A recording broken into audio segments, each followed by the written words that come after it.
16 अक्टूबर को सूचना मिली थी कि कुछ नशीले पदार्थ के सेवन के उपरांत भगवानपुर हाट सिवान जिला के कौड़िया गांव में एवं मशरख के इब्राहिमपुर में कुछ लोग बीमार पड़े हैं और कुछ लोगों हॉस्पिटलाइज्ड हैं और कुछ की मृत्यु हो गई है। इस सूचना पर दोनों जिला के पुलिस पदाधिकारी क्रमशः कौड़िया गांव और इब्राहिमपुर गांव गए तो पता चला कि ये लोग नशीली पेय पदार्थ का सेवन कर बीमार पड़े थे और कुछ लोगों की उसमें से मृत्यु हो गई। तो इस सबसे पहले इस कांड में 2 केस दर्ज हुए। पहला केस सिवान जिले के भगवानपुर हाट थाना में हुआ और दूसरा केस मशरख जैसे सारण जिला के मशरख थाने में दर्ज हुआ।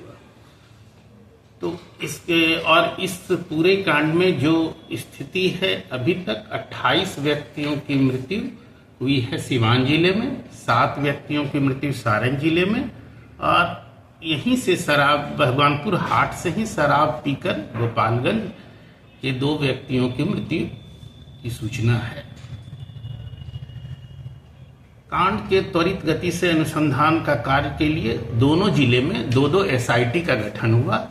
दोनों जिले में त्वरित गति से एसआईटी ने काम करना शुरू किया और प्राथमिकी के दोनों कांडों में नामजद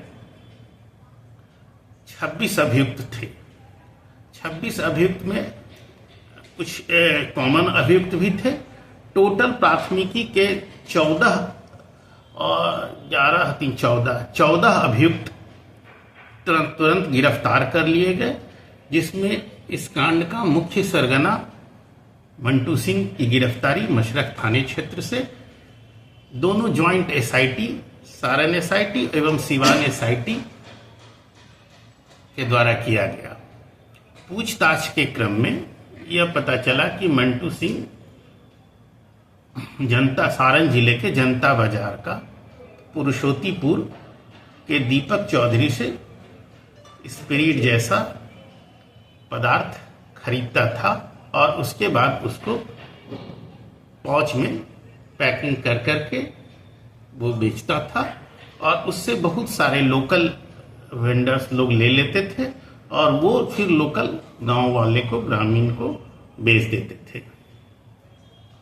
और जब हम लोगों ने पूरे दीपक चौधरी को अरेस्ट किया, उसके बाद उनका लिंक उत्तर प्रदेश से जुड़ा। वे बड़े पैमाने पर उत्तर प्रदेश एवं एक अन्य पड़ोसी राज्य बिहार के, जिसका इन्वेस्टिगेशन अभी चल रहा है, हमारी टीम कर रही है, उन दोनों जगहों से काफी बड़े मात्रा में केमिकल स्पिरिट जैसे पदार्थ को लाने की सूचना प्राप्त हुई।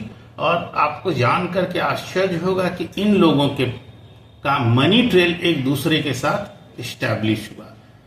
इन लोगों ने एक बार नहीं, पिछली कई बार से ये लोग इसी तरह का स्पिरिट जैसा उजला पदार्थ ला रहे थे उत्तर प्रदेश से एवं एक अन्य पड़ोसी राज्य से ला रहे थे। क्योंकि हम उस राज्य का नाम अभी इसलिए नहीं बता रहे हैं कि अभी अनुसंधान चल रहा है, हमारी टीम अभी गई हुई है, इस कारण से अभी डिस्क्लोज करना ठीक नहीं है। तो पता चला कि ये लोग उत्तर प्रदेश से देवरिया जिले के भाटपारानी से महेश गुप्ता को पकड़ा गया। इनका एक Shriram chemicals and denatured spirit नाम की एक दुकान है देवरिया जिले में, मगर इसका लाइसेंस एक्सपायर हो चुका है। फिर भी ये अवैध तरीके से स्पिरिट जैसा पदार्थ वो बेच रहे हैं इन लोगों को। और ये जो आता है, ये चाहे एक्यूज्ड खुद में छोटी छोटी गाड़ियों में लाते हैं अथवा कुरियर के ये माध्यम से भी भेजते हैं। और कुरियर से भेजने का तो हम लोगों के पास एकदम पूरा का पूरा प्रमाण है, डॉक्यूमेंट्री एविडेंस भी है।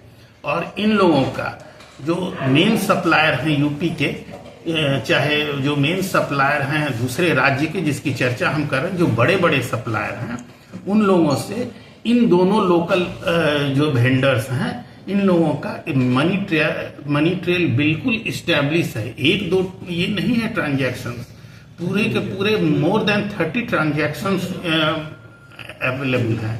और हमने इन लोगों की पूरी एसआईटी की टीम ने दोनों जिले के ये किया, इन्वेस्टिगेट किया, तो पता चला कि ये दोनों काफी दिन से ये लोग काम कर रहे हैं, कि ऑर्गेनाइज्ड वे में काम कर रहे हैं।